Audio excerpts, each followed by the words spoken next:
Hello, and welcome to another episode of The End of the Search. This one I call it Let's Talk About Addictions. It's based on a question somebody asked that it says, how about, for example, with addictions? You realize it's temporary, it doesn't have to be eradicated because of the fear of losing control, while perhaps trying to detach, but the experience remains something you do not prefer.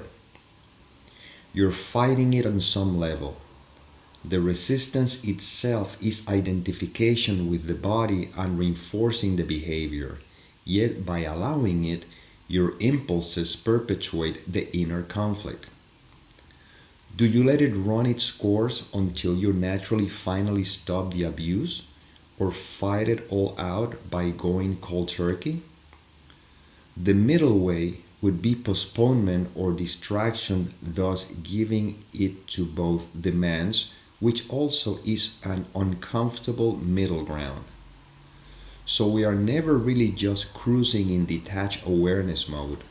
Well, maybe we're not trying hard enough. Okay, this is a pretty good one to elaborate a bit because, again, there seems to be some maybe confusion with what we're pointing to here. Anyway, it says, how about, for example, with addictions? Well, in reality, we all have the same addiction, the addiction to the belief that we're a body. This is the only addiction. From that addiction, all the other addictions seems to attach to.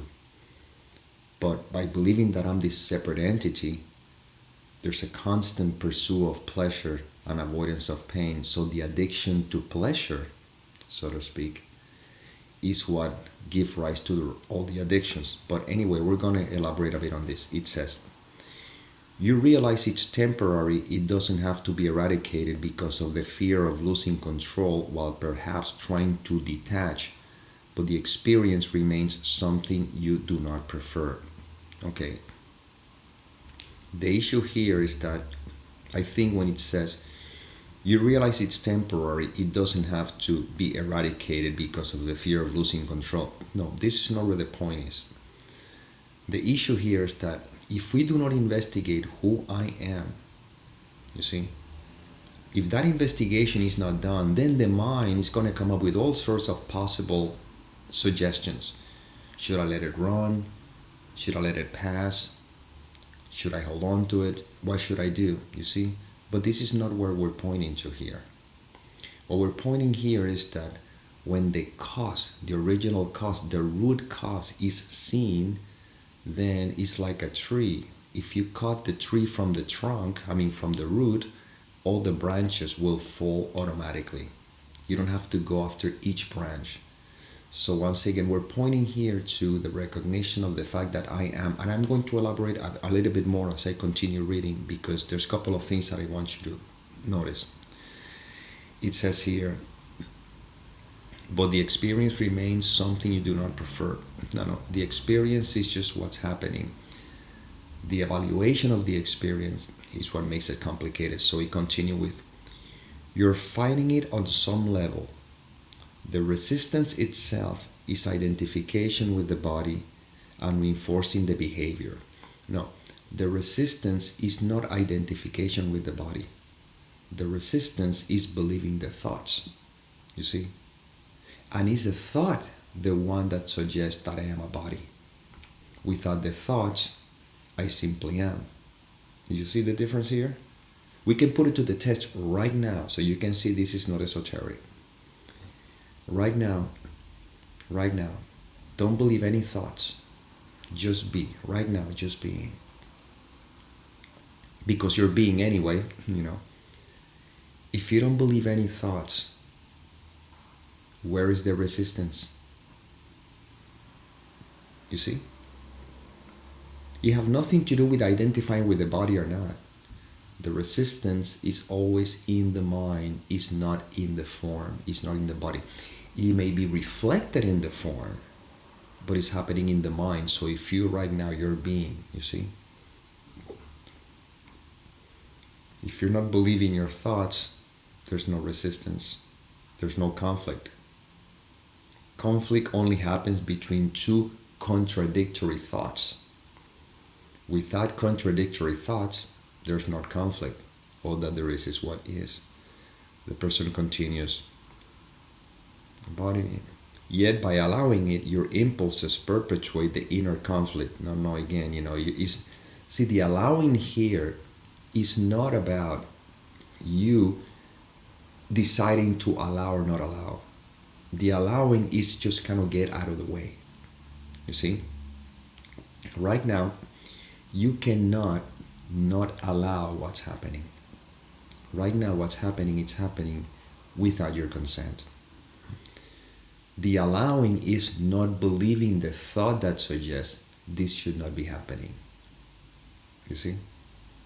So it's kind of interesting because when people talk about acceptance, well, you cannot not accept. If it's already happening, has already been accepted, so there's nothing we can do about it. But if we believe the thought that suggests that I should accept or this shouldn't be like this, that's when the problem comes in. Otherwise, life is happening. That's it. End of story. The person continues. Do you let it run its course until you naturally finally stop the abuse, or fight all out by going cold turkey? See, the problem with this question is that once again is the mind trying to come up with a solution. What do I do? These videos are not about what to do. Yes, sometimes maybe suggestions. How do I go to the supermarket? What do I do if I would like to get my driver's license? But what we're pointing to here is not about what to do, it's about being. You see? The doing happens automatically anyway, and the doing is a consequence of whether I am believing the thoughts or not. If I believe the thoughts, well, the doing is a representation or reflects that belief. If I don't believe any thoughts, then the doing, whatever that may be, will be a reflection of that inner peace from which the doing seems to be inspired by. See? So it's not about what to do, because that is still the identification with the individual now is trying to control. That's the controlling part. What to do, and the answer is I don't know. I never know what to do. I always know what to do when I find myself doing it. Right now, what should I do? I don't know, but I know what I have to do, and it's what's happening, making this video. That's it. I don't know anything else. And life unfolds. And if I don't believe the content of the mind, I'm at peace with what is, you see. And when it comes to the addictions, again, I'm not telling you what to do or not to do. In some cases, for some people, it may appear that they may have to go through a particular counseling or maybe some kind of therapy or so, I don't know. But this is the big but here. While you find yourself doing whatever it is that you're doing simultaneously, let's ask, what is it what I really want?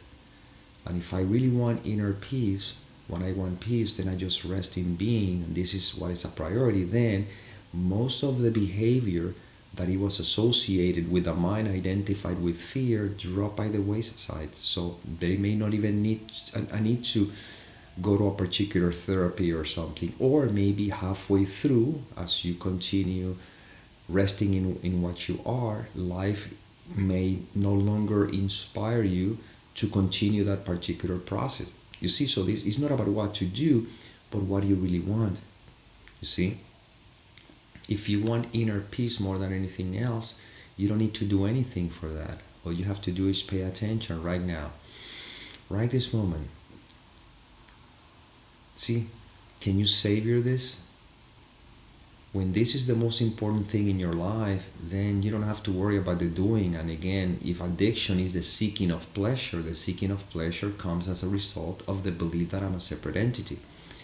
But when I want peace more than anything else, you'll be surprised. Yeah, maybe a lot of that tendency and addiction will come up to the surface very strongly, to try to get attention, but it's just fighting for its last breath.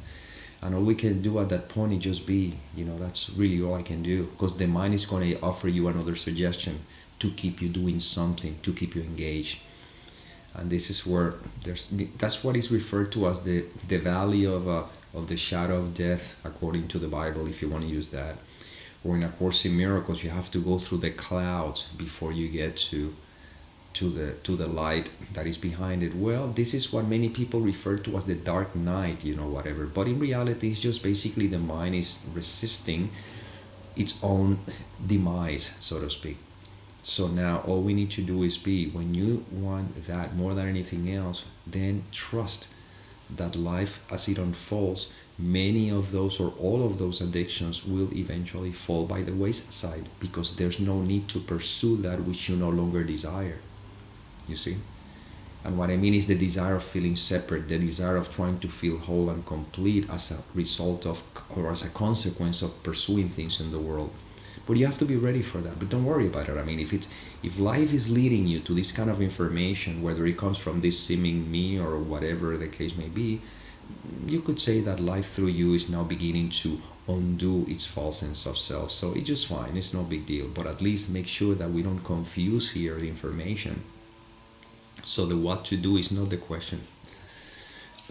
What to do is irrelevant. It's what is it a priority for me? Even if you're in the midst of the addiction and you're thinking there's no way I can let go of this addiction, you don't have to worry about that. That's not your job. Your job is not to figure out how to get things done. Your job is to surrender completely so that life through you is the one that gets things done. And remember, these videos are paradoxical, because on one end I can tell you don't identify with the content of the mind, while at the same time, if you're not supposed to identify, you won't, and if you're supposed to identify, you will, because it's part of the script. And yet, at the same time, I am saying again, if life is leading you to this information, it could be said that we're here to remember the nature of our being, so you can celebrate if that is the case. And then the person continues. The middle way would be postponement or distraction, those giving in to both demands, which also is an uncomfortable middle ground. There's no middle ground here. It's very simple. You are either in the light or you are either in darkness. It's very simple. There's no middle ground here. The uncomfortable is not the middle ground, it's the thoughts, the two conflicting thoughts in the mind. Let's put it to the test. Again, this is not theoretical. I don't want you to walk out of here thinking filled with theory. Right now. Right now. Just being. Notice, in being, there's no conflict. There's no middle ground. Now notice how maybe a thought comes and you identify with that thought. In that identification with that thought is where you find the conflict happening, but it's because you're 100% with that thought. And then you go back again to beingness, and you're 100% in beingness. So you cannot be 20% in ego and 80% in one, or vice versa. No, you are 100% in ego, or 100% no ego, so to speak. Not believing the thoughts. In other words, you cannot be a little bit pregnant.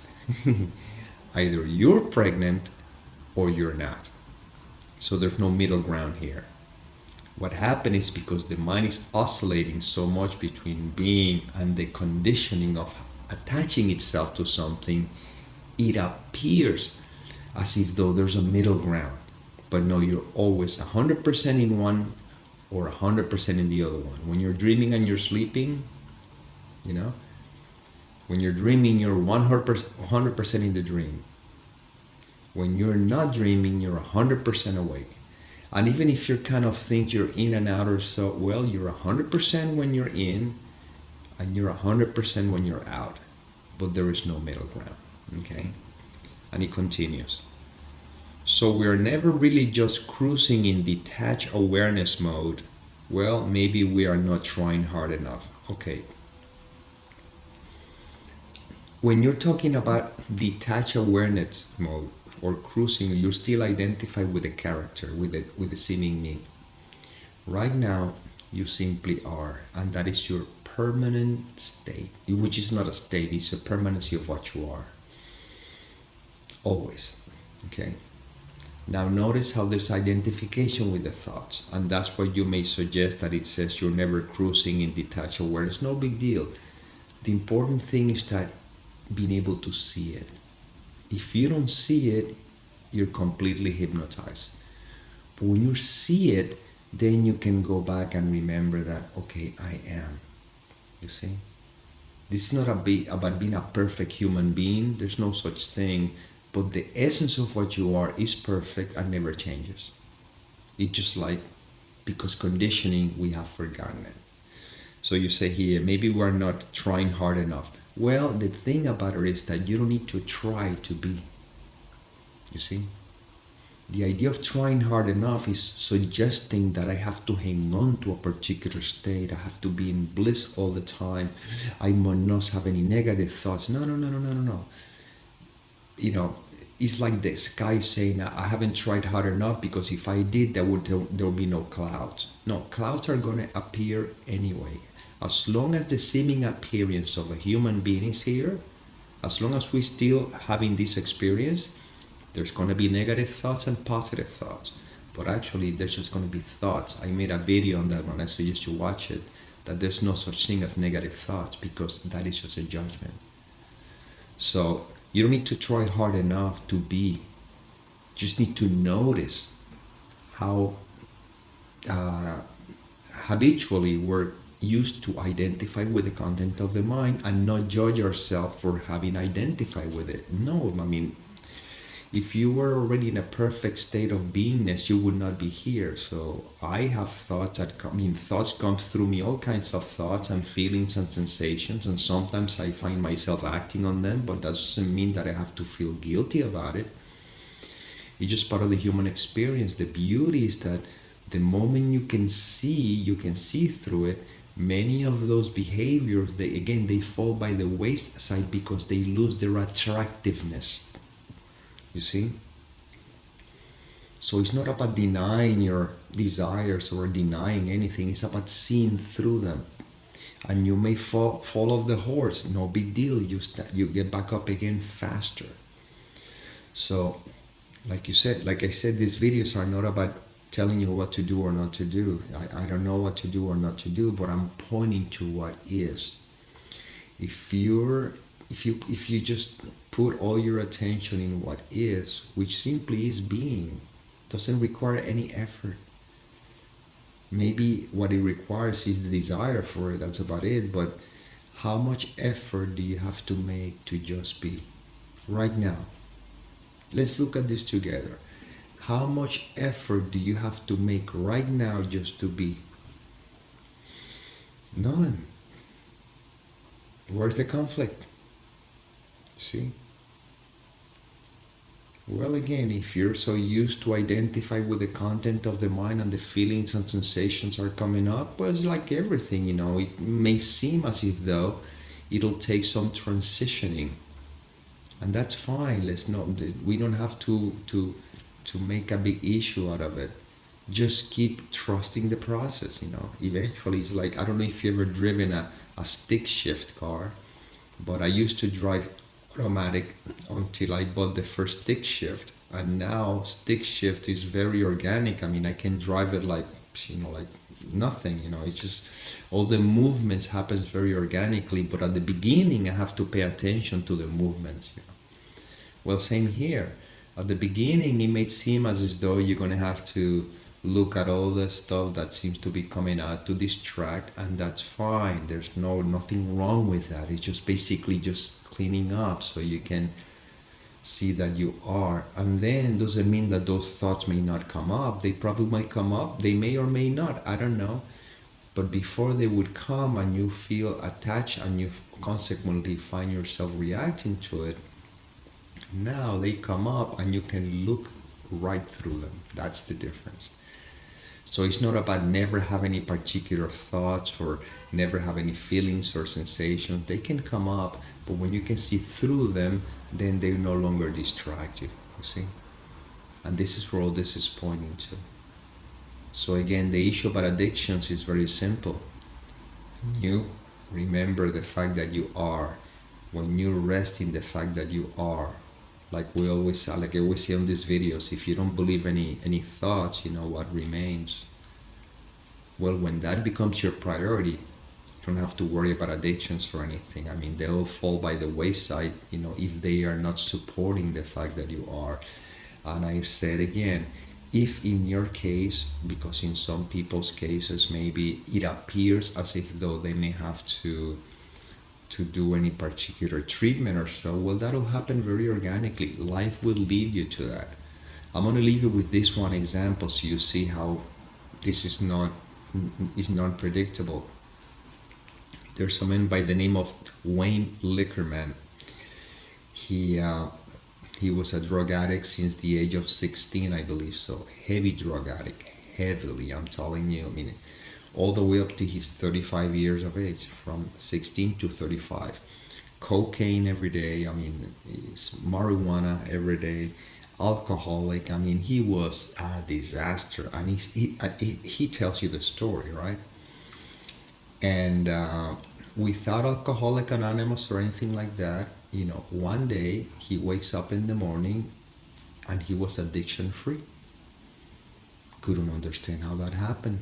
I said, something wrong? I mean, every day I wake up in the morning and I go for the drug and everything, and I didn't understand what happened.